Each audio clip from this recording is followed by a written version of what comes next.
Assalamualaikum warahmatullahi wabarakatuh. Semangat pagi teman-teman. Hari ini kita akan membahas tentang dampak pencemaran lingkungan bagi kehidupan. Dari peta konsep yang akan kita pelajari ada macam pencemaran lingkungan dan cara penanganan. Ada pencemaran air, udara, dan pencemaran tanah. Pencemaran air dikarenakan logam berat, minyak, hidrokarbon, fosfat, nitrat, nitrit, pestisida. Pencemaran udara dikarenakan oksida sulfur, oksida nitrogen, oksida karbon, asap, CFC. CFC ini klorofluorokarbon. Kemudian ada hidrokarbon. Jadi CFC ini kalau di lapisan ozon dia akan bereaksi dengan ozon yang punya kimia O3, bereaksi dengan CFC akan menghasilkan O2. Jadi ini berbahaya sekali kalau CFC ada di ozon. Nanti kita akan bahas lebih lanjut. Pencemaran tanah ada limbah padat, pestisida, pupuk kimia, sawah. Bagaimana cara penanganannya? Ya, mengurangi semua zat-zat penyebab pencemaran tadi. Pencemaran lingkungan terjadi jika komponen fisik dan biologis dari sistem bumi dan atmosfer sudah terkontaminasi oleh zat-zat penyebab pencemaran lingkungan tadi ya teman-teman. Sehingga ini dapat mengganggu keseimbangan ekosistem pada lingkungan. Itulah pencemaran lingkungan. Cara mengetahui lingkungan kita tercemar atau tidak bisa dengan 4 cara. Yang pertama parameter kimia, kedua parameter biokimia, ketiga parameter fisik, keempat parameter biologi. Yang paling mudah dilihat adalah dengan parameter fisik. Dari segi fisiknya berwarna atau tidak, normal atau tidak warnanya. Kalau normal kan jernih, warna air misalnya, kok menjadi gelap misalnya, atau warna-warna yang lain, itu dari parameter fisik. Dari parameter biologi bisa dilihat di situ ada ikannya atau tidak, ikan yang biasanya bisa hidup di situ masih ada atau tidak, atau hewan tumbuhan di sekitar situ yang biasanya ada masih bertahan atau tidak. Itu bisa diamati ya dengan mudah seharusnya. Kalau 1 dan 2 ini kan butuh proses. Pencemaran air, contohnya pencemaran air ini pada gambar sebelah kiri. Ini ada sampah rumah tangga. Ini hampir di semua kota besar kondisinya seperti ini. Karena pembuangan limbah oleh pabrik, pembuangan limbah minyak, dan ini sampah yang ada pada laut yang mengakibatkan ikan paus ini meninggal ya teman-teman. Dikiranya makanan, ternyata sampah yang dimakan ini. Akhirnya mati terdampar ikan paus ini. Jadi dampak pencemaran air ini diantaranya dapat meracuni air minum, meracuni makanan, contohnya paus tadi. Terjadi ketidakseimbangan ekosistem sungai, danau, laut, pengerusakan hutan akibat hujan asam, dan lain sebagainya. Ini dampak pencemaran air. Pencemaran udara bisa akibat pabrik, asap pabrik yang dihasilkan oleh pabrik, asap kendaraan, asap dari pembakaran hutan. Karena di Indonesia sendiri terkenal dengan kalau ingin membuka lahan dengan cara membakar. Alasannya itu paling murah ya, tapi akibatnya paling fatal. Itu terjadi di seluruh pulau di Indonesia. Di Jawa juga masih seperti itu. Jadi petani-petani itu kalau selesai panen, ya sampahnya akan dibakar.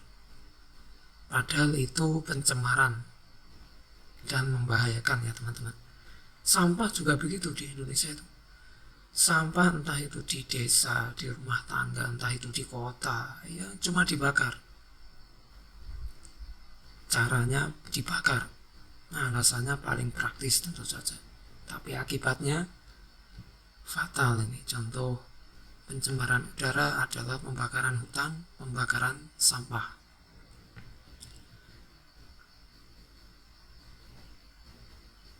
Pencemaran tanah bisa karena pestisida, pemupukan, pembuangan limbah, logam berat di sebelah kiri ada, pembuangan logam berat di sebelah kanan ada, pembuangan limbah pabrik atau apa itu ya teman-teman yang masih terkena.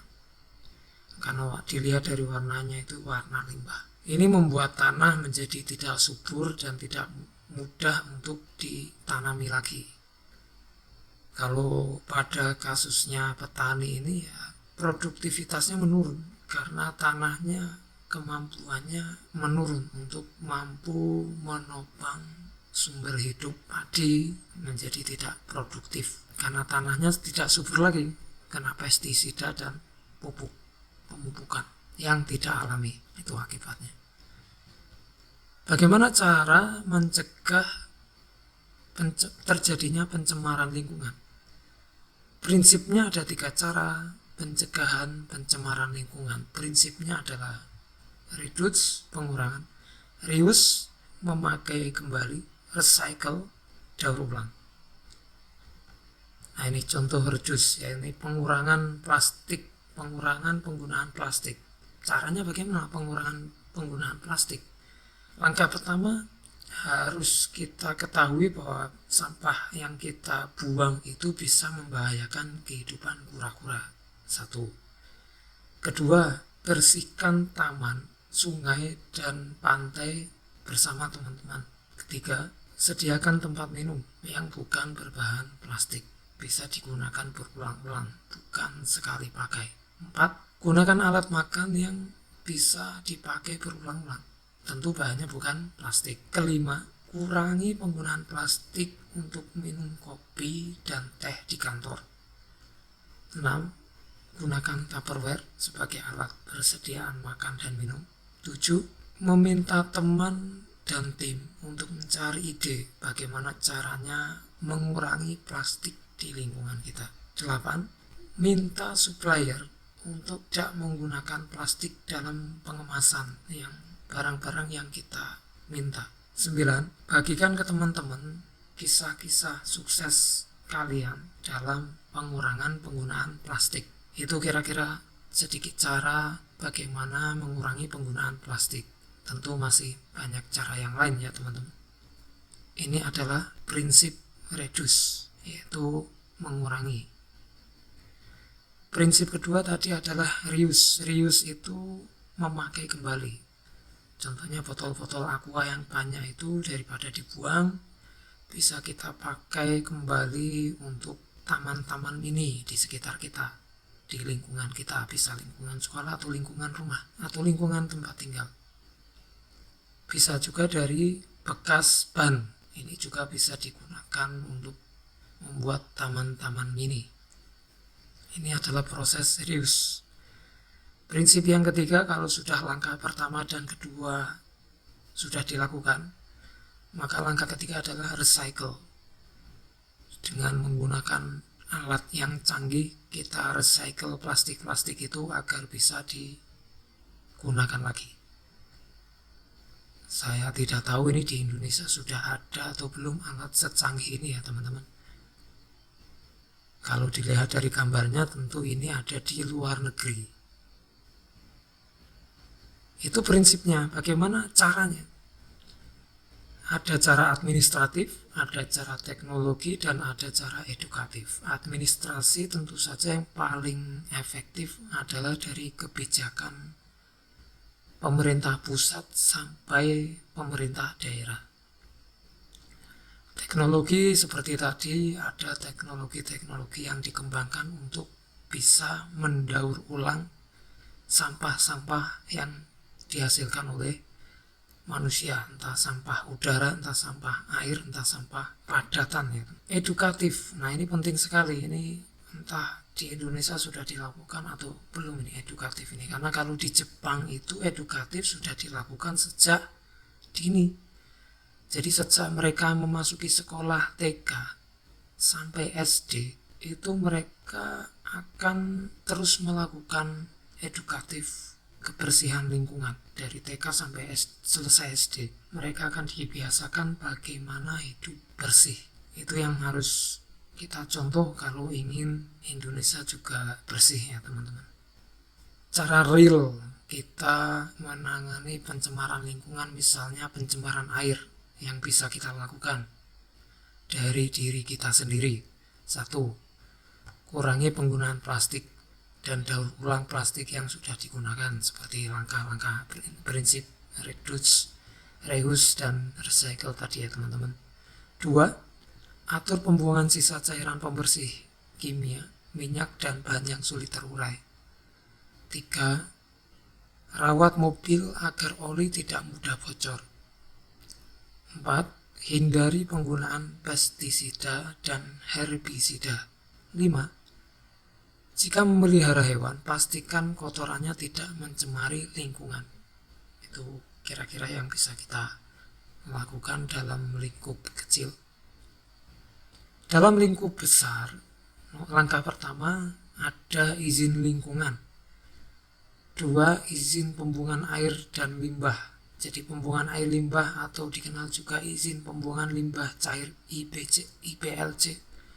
Jadi ada izin lingkungan, ada izin pembuangan sampahnya, ada izin pemanfaatan limbahnya, ada izin pengelolaan limbahnya. Yang terakhir ada surat pernyataan kesanggupan pengelolaan dan pemantauan lingkungan hidup.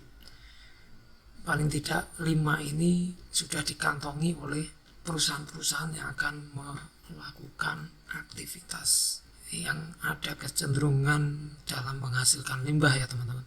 Tentu yang bisa melakukan 5 langkah ini adalah administrasi pemerintah. Jadi yang kanan lingkup kekuasaan, yang kiri yang kanan lingkup kekuasaan yang lebih luas, yang kiri ya kita sedikit-sedikit ya teman-teman.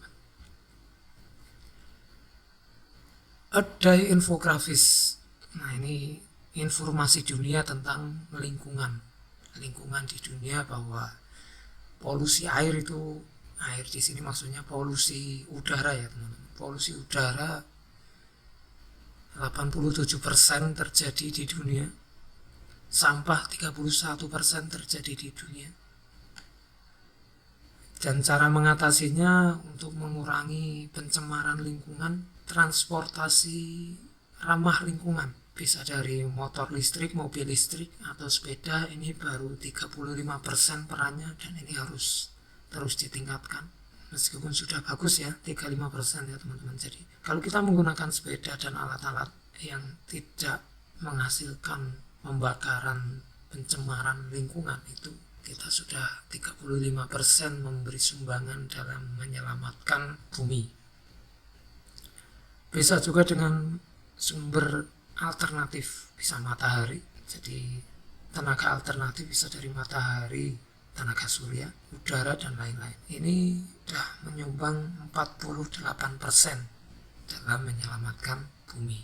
Mengingatkan apa peran manusia yang sudah ditentukan oleh Tuhan ya dalam surat Al-Baqarah ayat 30. Wa idh qala rabbuka lil malaikati inni ja'ilun fil ardi khalifah.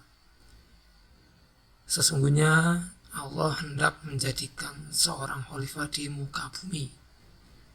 Khalifah ini artinya mengelola, bisa juga memimpin, tapi yang paling tepat khalifah di sini adalah manusia itu diutus untuk mengkhalifai alam, mengkhalifai bumi, untuk mengelola bumi, mensejahterakan bumi, agar hidup manusia juga sejahtera, bukan sebaliknya menghancurkan bumi sebagaimana yang dikhawatirkan oleh malaikat ketika Tuhan ingin menurunkan manusia sebagai khalifah di bumi. Ini malaikat protes karena Menurut malaikat itu watak manusia adalah menghancurkan, merusakkan, bukan mengholify, mengelola, mensejahterakan bumi. Tapi Tuhan tetap yakin terhadap manusia. Jadi tolong kita sebagai manusia mengingat apa yang Tuhan kehendaki terhadap kita manusia yang diciptakan di bumi ya teman-teman. Thank you very much. Sampai jumpa lagi di video berikutnya. Tetap semangat teman-teman. Wassalamualaikum warahmatullahi wabarakatuh.